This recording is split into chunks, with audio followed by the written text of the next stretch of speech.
So guys, let's talk about the drive. It's quite a reasonable drive. It's you know what, it would be a reasonable drive because I spent a bit of money on this car. I've had stuff done to it. Like I've had the shock absorbers replaced, I've had new springs replaced, as you all know. And yeah, so the ride is pretty decent. The miles per gallon is very good. I'm not sure of the exact figures, but roughly I travel 16 miles every day for 5 days a week, and that usually works out at about £20 in petrol. So that's pretty good. But considering it is a 1.25 litre engine, so it's not really like intended for high fuel consumption or anything, and if it was, I think there would be a problem. Now you're probably thinking, with a car this old, you know, is it comfortable? And yes, it really is. Like the seats are pretty comfortable on long journeys. You don't get that tired or achy when you're driving, so it's pretty decent in that aspect. And it does pretty well, to be fair. To say it's from 2004, you know, this car is still going strong, and it's a typical Ford. It's reliable. I mean, it has failed me a few times, but that's just common maintenance. That's nothing too drastic. I haven't had to get the car scrapped or anything, so that's all right. And considering I only paid just over £1,000 for this car when I bought it second hand, with only 60,000 miles on the clock, and this car now currently has 73,600 miles. So as you can tell, I've done quite a few miles in it, and I've got my use out of it. Right then guys, let's talk about the interior. This is as you may have seen, the finesse version, so it is very bog standard. All we have here is we just have a rear window demister, no front window demister. Usually here on some of the more advanced models they have the aircon and the circulation. This doesn't have any of that. And one thing that's always annoyed me with these cars is the fact that you only get this one cup holder, really. I mean, you have these things in the door panels, you have these little slots here on either side and two in the back, but they're not really ideal for putting like say milkshakes or something like that in.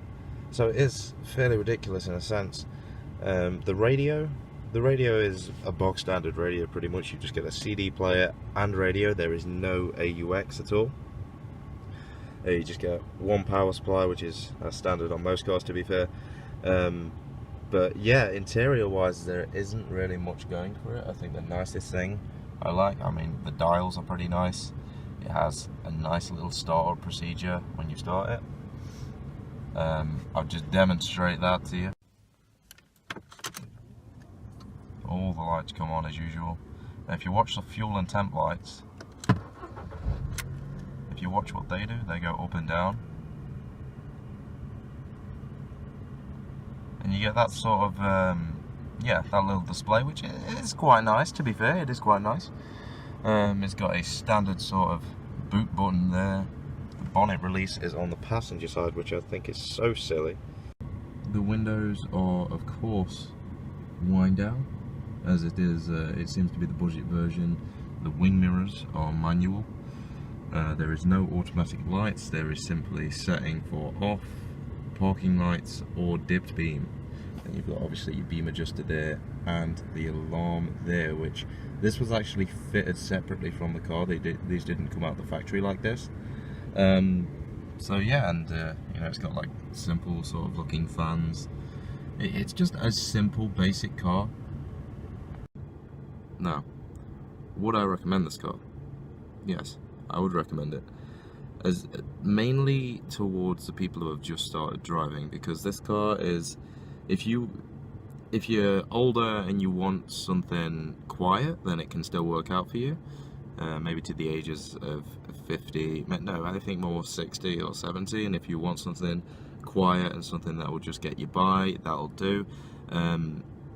or if you're a first-time driver, then this car is really good, especially the 1.25 version, because it's low on insurance. You don't pay much road tax on it, and yeah, it's all around a pretty good car. This in particular car has an interesting fact about it. The actual paint job is known as the colour green, and also this certain colour that this car is painted in was only manufactured for 2 years in this colour. So in essence, this is a rare car. Now the next question you probably have is it fast? Well, a 1.25 litre in any car is to be expected as not very, but this has a bit of grunt about it.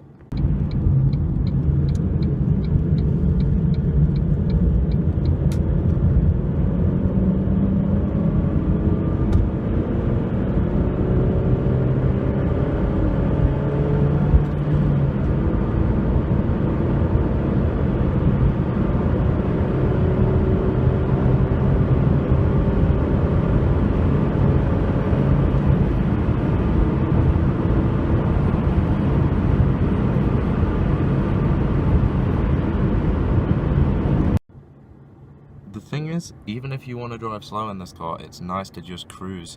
I've been to many places in this car. It's took me all the way down to Brighton, it has took me to Sheffield, it has took me to Leeds. I have been pretty much all over the UK in this car, and she just keeps going pretty much. Another question that may come to mind is it spacious? And it's as to be expected in a small car, really. I mean, it is and it isn't at the same time. I mean, the back seats, there is enough room for people. I have had 5 adults in this car, including myself before. It was a bit of a squeeze, but nevertheless it got us there and back. And the main issue with it is when you have that many people in a small engine car, is it affects the performance severely. So there we have it, guys. This was the review of my 2003 Ford Fiesta Finesse. It isn't a good car, but then again it isn't really a bad car either.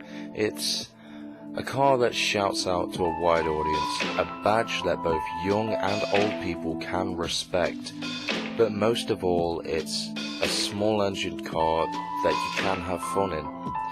And on that statement, don't forget to like and subscribe, and until the next time guys, peace.